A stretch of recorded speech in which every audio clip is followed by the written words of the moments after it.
நம்ம இன்னைக்கு ரவை வச்சு ஒரு ஸ்வீட் பண்ணுவோம். ஃபஸ்ட் நான் 1 கப் ரவை எடுத்துருக்கேன். அதில் நம்ம லேசாக வறுத்துப்போம்.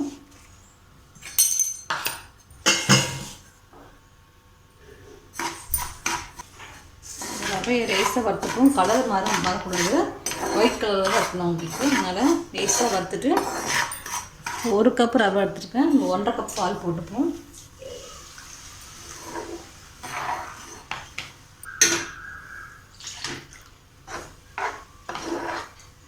ஃபுல்லாக இதுலேயே நல்லா இதுவாகணும். பால் ஃபுல்லாக இழுத்து வரணும். அது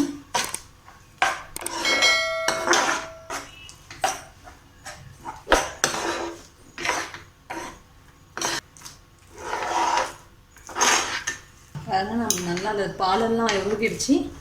இந்த ஸ்டேஜ் நம்ம எடுத்து இறக்கிடுவோம். இதை ஃபுல்லாக அப்படியே இடமா வந்து ஒட்டாமல் ஃபுல்லாக வந்துடுச்சு பாருங்கள்.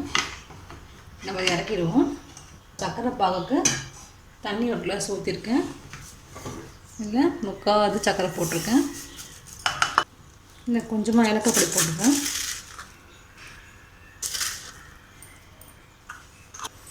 சர்க்கரை நல்லா கொஞ்சம் கலரி நல்லா கலங்கி போய்ட்டு உங்களுக்கு அந்த கொஞ்சம் திக்னஸ் வரணும். ஒரு கம்பி பழம் இருந்தால் கூட உங்களுக்கு கரெக்டாக இருக்கும். இது ஆகட்டும். அதுக்காட்டி மாவு நம்ம ரெடி பண்ணிவிடுவோம். மாவு நல்லா பிசைஞ்சுக்குவோம்.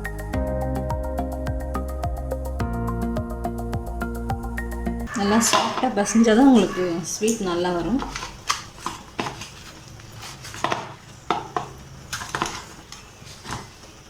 இதோட நம்ம 1 ஸ்பூன் வந்து சுகர் ஆட் பண்ணிப்போம். பவுடர் சுகர் ஆட் பண்ணிப்போம். 1.5 ஸ்பூன் போட்டுக்கிறேன். அதோட 1 ஸ்பூன் கோகோனட் துருவினது போட்டுக்கலாம். அந்த பேக் சைடு அந்த ப்ரௌன் கலர் எடுத்துகிட்டு போட்டுக்கோங்க. 1.5 ஸ்பூன் கோகோனட் போட்டுக்கோங்க. இப்போ அந்த சுகர் அதில் இறங்கினா தான் உங்களுக்கு ஸ்வீட் நல்லாயிருக்கும்.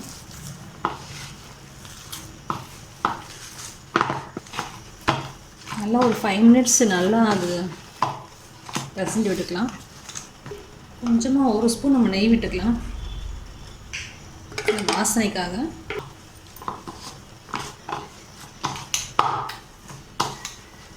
அந்த மாவு நல்லா ரெடி ஆகிடுச்சு. நம்ம உருண்டை பிடிச்சி இந்த ஸ்வீட்டுக்கு ரெடி பண்ணிப்போம். கையில் கொஞ்சம் ஆயில் போட்டுக்கோங்க. கையில் கொஞ்சமாக ஆயில் தடவிக்குங்க. நம்ம உருட்டி வைக்கிறதுக்கு நல்லாயிருக்கும்.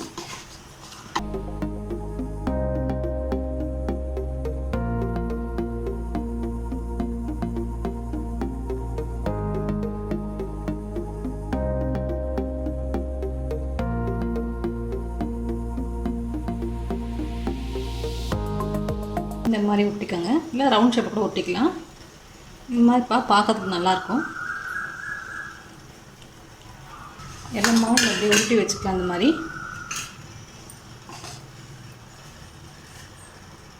நம்ம இதெல்லாம் உருட்டி வச்சுட்டோம். இப்போ நம்ம பேனுக்கு மாற்றி சர்க்கரை பாகு.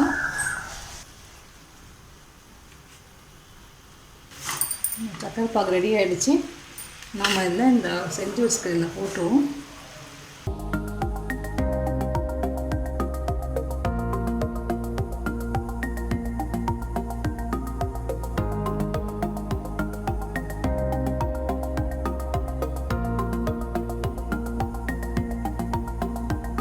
கொஞ்சம் நல்லா ஃபுல்லாக இந்த ஸ்வீட் எல்லாமே நல்லா அது எடுக்கட்டும். ஒரு 5-10 மினிட்ஸ் நல்லா ஊறட்டும்.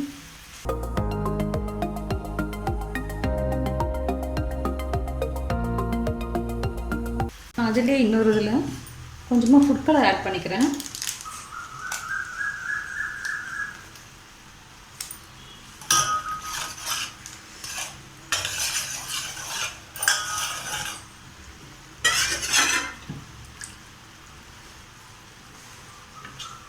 இதில் அந்த இது போடுவோம். இது எப்படி இருக்குன்னு பார்ப்போம். சும்மா அது ட்ரை தான்.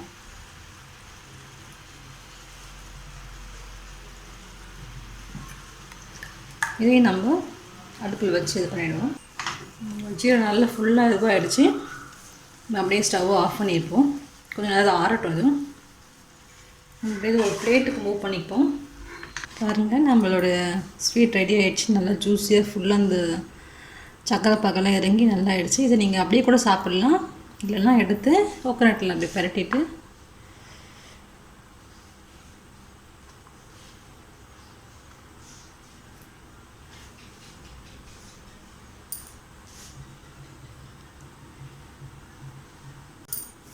பாருங்கள் எல்லாத்தையும் நல்லா கோகோனட்லாம் பரட்டி வச்சுட்டேன். இது மேலே நம்ம டெக்கரேஷன் கூட நீங்கள் ட்ரை ஃப்ரூட்ஸ் இதை வச்சுக்கலாம், பிஸ்தா வச்சுக்கலாம், ட்ரை கிரேப்ஸ் கூட வச்சுக்கலாம். மேலே இந்த மாதிரி வச்சுக்கலாம்.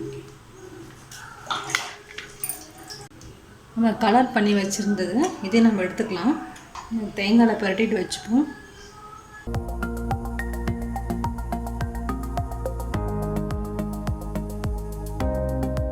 இது வந்து ஆப்ஷனல் தான், சும்மா ட்ரை பண்ணேன் கலர் போட்டு எப்படி இருக்கும்ட்டு. நீங்கள் அந்த கேசரி கலர் கூட போட்டுக்கலாம் வேணாம். பாருங்கள் நம்மளுடைய ஸ்வீட் ரெடி ஆகிடுச்சு. நீங்களும் ட்ரை பண்ணுங்கள், உங்களோட கமெண்ட்ஸ் சொல்லுங்கள். தேங்க்யூ.